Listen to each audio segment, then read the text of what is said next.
welcome back to my channel. So today's video is all about the options chain and how understanding certain elements and features can help you choose the best contracts. So we'll dive right into it. So you can see I have Google pulled up here on the option chain. So what I'm going to go ahead and do is break down the elements you see here on the left side and then here on the right. Now, one of the questions that I'm often asked is how do I choose the best contracts in order to make sure that I'm maximizing profitability and that it makes sense for my trading strategy? Now, this question is a bit complex because there's a lot of different nuances to trading, and of course, there's so many different things to consider when selecting contracts. So, to start, the option chain will always show you quite a few things that we'll go over now.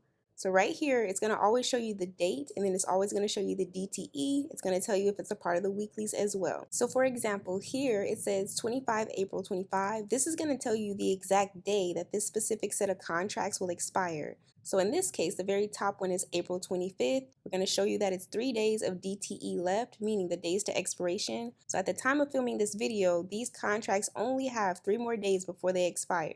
And you'll always see this number listed here in parentheses. So for example, May 2nd, same thing, that's 10 days out of expiration. So on and so forth with the rest of these that you see.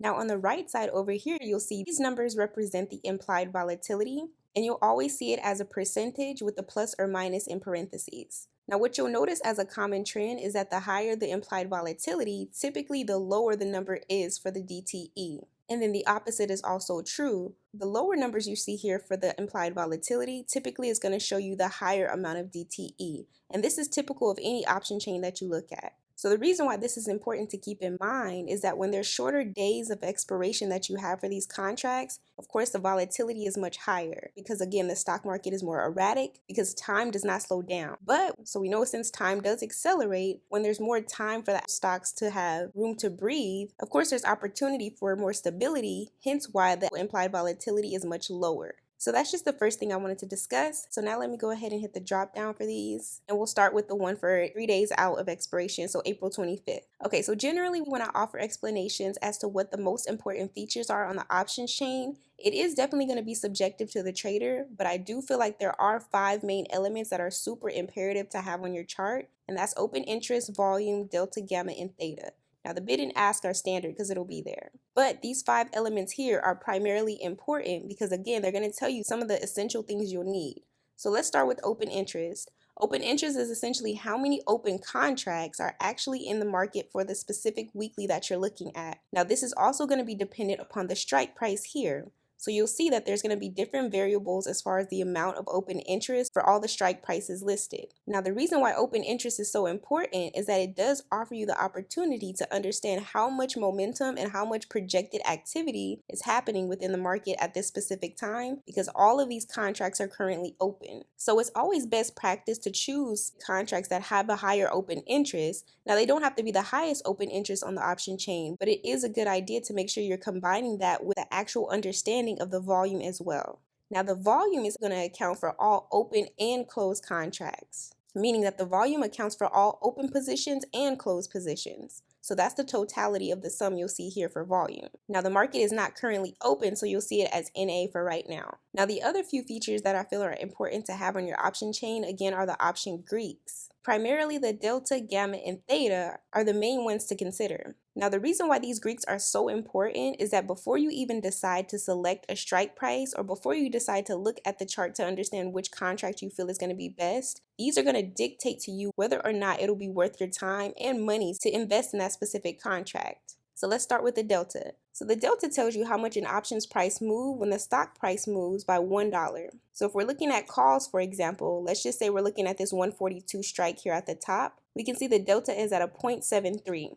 So essentially what this means, it'll gain 74 cents for every $1 that the stock goes up. Now, the deeper in the money that you select your strike price, you will see the delta actually is higher as well. So that's represented here. Hence why you see the 0.71, 0.67, 0.64, so on and so forth, because these are all deep in the money contracts. Now, moving on to the gamma, this shows how fast the delta changes. It's like the speed of the delta in a sense, so think about it like that. So high gamma means that your delta can shift quickly, which matters most near expiration or at the money options. And y'all know I just recently made a video discussing the gamma exposure, so I'll leave a link to that below. So think of the gamma in a sense as if it's a measurement on how sensitive that the delta is, because all it does is track the actual movement of the delta.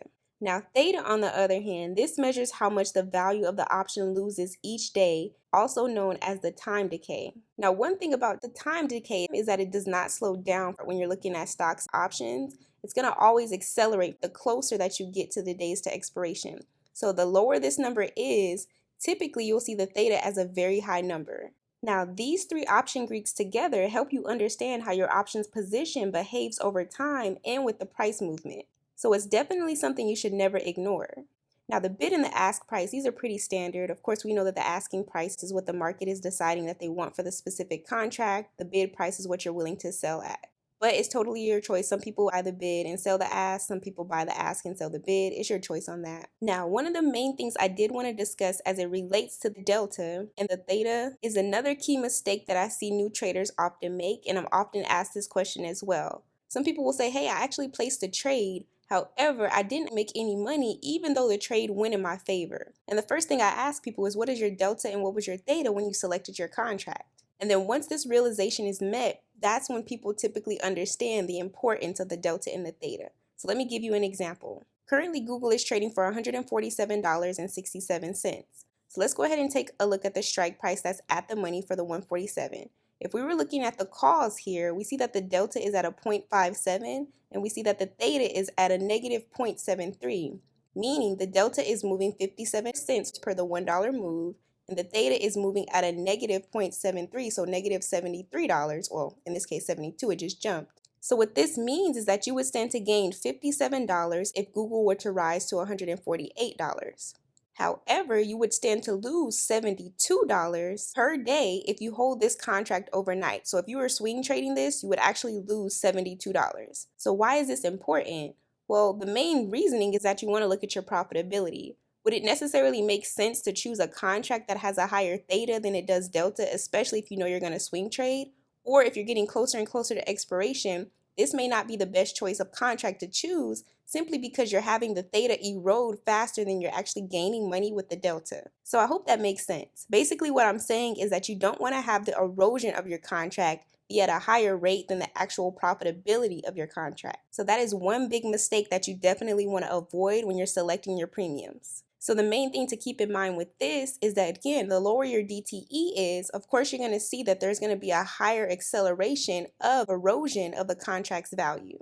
So comparatively, to show you how these numbers play out, let's go ahead and take a look at the 145 strike price here. And I'm actually going to compare that to the DTE of about 60 days out. So let's look at June 20th. That's 59 days of DTE. So I'm going to go ahead and hit the drop down here. And we're also going to take a look at this 145 strike. Now we can clearly see a major difference in the numbers. So we see that there's at a 0.61 for the delta, and we see that the theta is at a negative 0.08. Whereas for 3 days of expiration at that 145 strike, we see that the delta is at a 0.64, and we see that the theta is at a negative 0.69. So to put this in layman's terms, you would be making $64 but losing $68 in the sense of the time decay. So understanding this in comparison to this 145 strike down here with more time to expire, you're gaining $61 here but only losing $8 per day here. Now, putting it in these terms makes it very obvious as to why you would only want to choose contracts where you have the highest advantage as far as at least being profitable by selecting a delta that is comparative to a theta that you're more comfortable with and that is actually going to leave you in the green rather than in the red.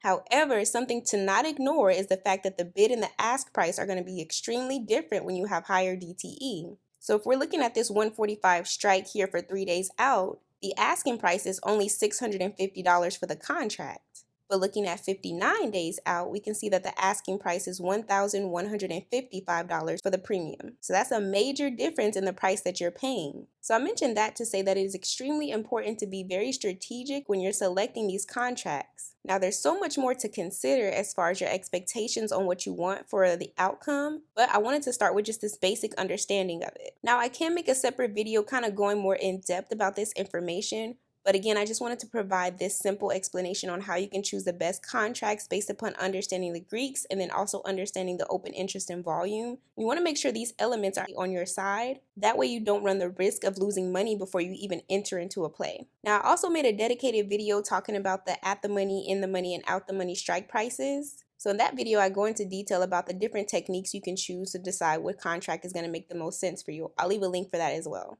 But overall, that was the main elements that I wanted to cover in this video. This was just a quick little breakdown of that information. So hopefully this answers that question, and hopefully this helps you choose the best contracts possible, or at least just provide some clarity on this specific topic. Alright y'all, so that'll pretty much do it for this video. If you found this information to be helpful, feel free to leave me a comment down below.